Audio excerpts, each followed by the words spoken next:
All right, we're here with a kitty bath. This is Trixie. If you notice, I'm wearing the same outfit. It's because I've recorded like 5 videos today. So, although it is kind of funny though, because I'd like to say I have different clothes. Don't judge me. But as a matter of fact, I don't, because my fucking house just burned down 2 weeks ago. So I actually don't have any other clothes. I have 3 whole outfits to my name right now.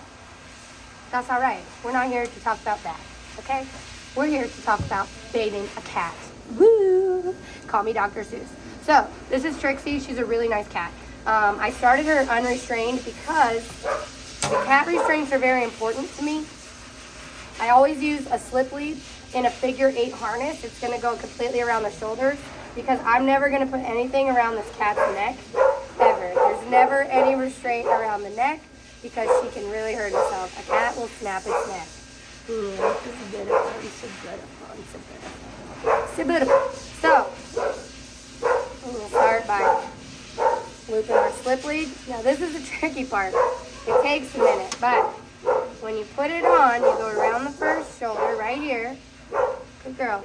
And you want to go right behind the little armpit, okay? Now we're going to loop it around the chest and under the other leg, so it comes back up this side, see? And that way, we could go back to the original. Right? We've got ourselves a little harness, see? So if she pulls and tugs, it's going to go around her chest, right? So she's not going to have any airway obstruction. You'll notice we're very particular about not obstructing the airways around here. I have this belief that once you start choking an animal, they're just gone. That animal is now in survival mode. You're not training it. You're not doing anything. They're not thinking about anything other than getting that pressure off their neck. So we're not going to put pressure on the neck. We're going to give them their space. I am going to tie this in a slip knot. So that way if I have to help her out, I can quick pull the little tab here, boop, and let her out. If she does start panicking, I'm not going to put my hands in there, okay? That's going to, you just don't. I know that might sound counterproductive, but the reason why we did this nice harness is so that way this cat cannot hurt itself. It cannot hurt itself. But if this cat starts alligator rolling, starts panicking, starts freaking out, and you put your hands in there, it is not going to bite you like a person. It is going to bite you like it's fighting for its life. So, do not fight the cat. Let the cat stop on its own. We restrain the cat in a manner so that way, if it needs to, look at this arthritic foot. We restrain the cat. There's our poodle from earlier, Grady. You remember him. Anyway, we restrain the cat in a manner that it can have a few behaviors and be okay. And we're going to let this cat have its behavior. We're not going to micromanage how this cat handles being traumatized. The first thing this cat's going to do, if it does something, is going to go straight up. That's what cats do. They go straight up. Boing! Because that's their vertical, that's their strongest, that's what they're going to start with. So, because he's not going to have very much vertical, then he's going to start climbing the walls. That's usually what they do. If he can't climb the wall, then he's going to start spinning like an alligator. I bathe the cats a little bit differently because I do not want to agitate them, and I want to get as far as possible, as quick as possible. So, all of our shampoo is pre-diluted. It all reconstitutes 50 to 1. So this already has water in it.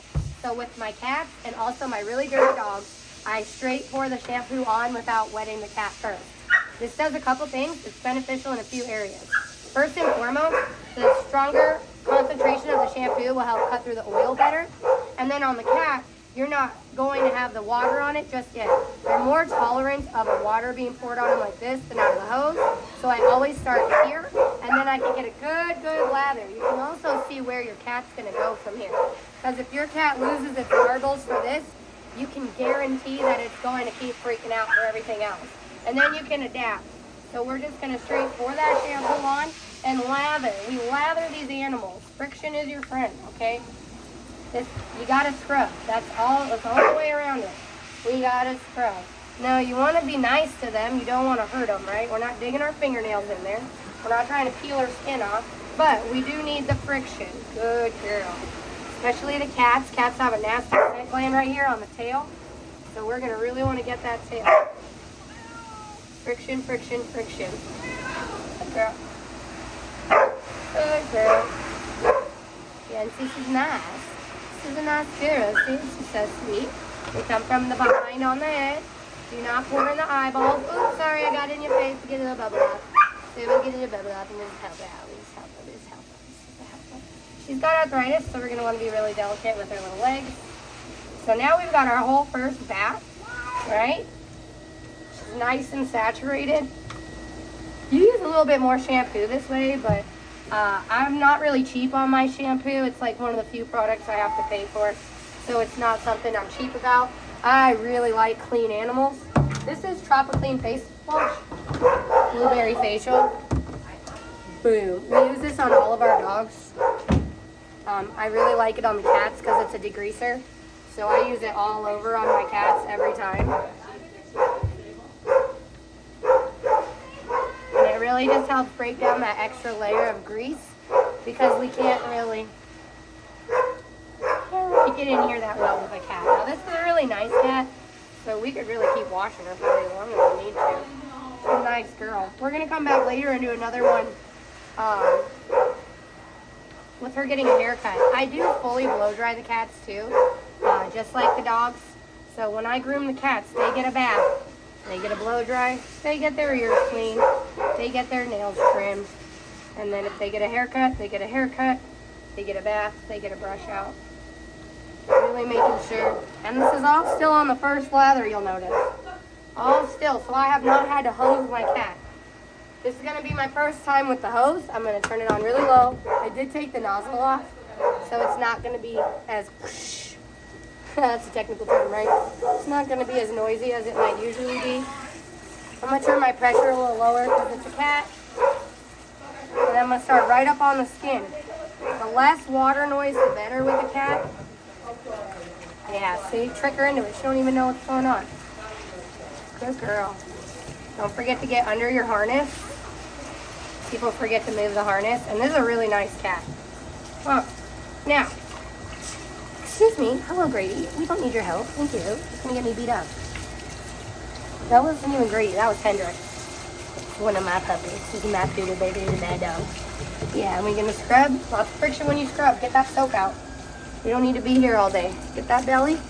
Get that butt. Lots of friction. There we go. Because this cat is really nice, we're going to give her another bath. If she was really losing her marbles, we wouldn't push it. We just did a really nice job on the first one, but she's a nice cat. So we're going to give her a second lather. Get her nice and clean. Good job. Sweet. There we go. Good, nice girl. Really good scrub. You'll notice the second time she lathered really nice because she's cleaner that way. The faster the lather, the cleaner the animal. Yeah, if you need to put a lot of shampoo on because they're still dirty, it'll froth up the cleaner they are. Yeah. Because she's a good cat, I'm going to untie her so that way I can rinse without the harness. And if she runs away right now, I'm just going to go catch her. She might. Well, we hope not because she's been pretty good, right? So we're going to hope that she wasn't just good because she's tied to the wall. Be very nice. I'm closing this ear while I rinse. Can you peel the other side? There you go. You just close the little ears off. You just feel a little nice about it, right? Get the little scrubber in there. Super good. The little belly. The little booty. Yeah, there you go. Super girl. See? That tail. And we're good. Piece of cake, piece of pie. Piece of cake, piece of pie. Squeeze your ear off. Get the extra water off. Let's go. There we go. Good girl. What's that? I'm gonna go get a towel. She's gonna hang out here for just 1 second and we're gonna towel her off.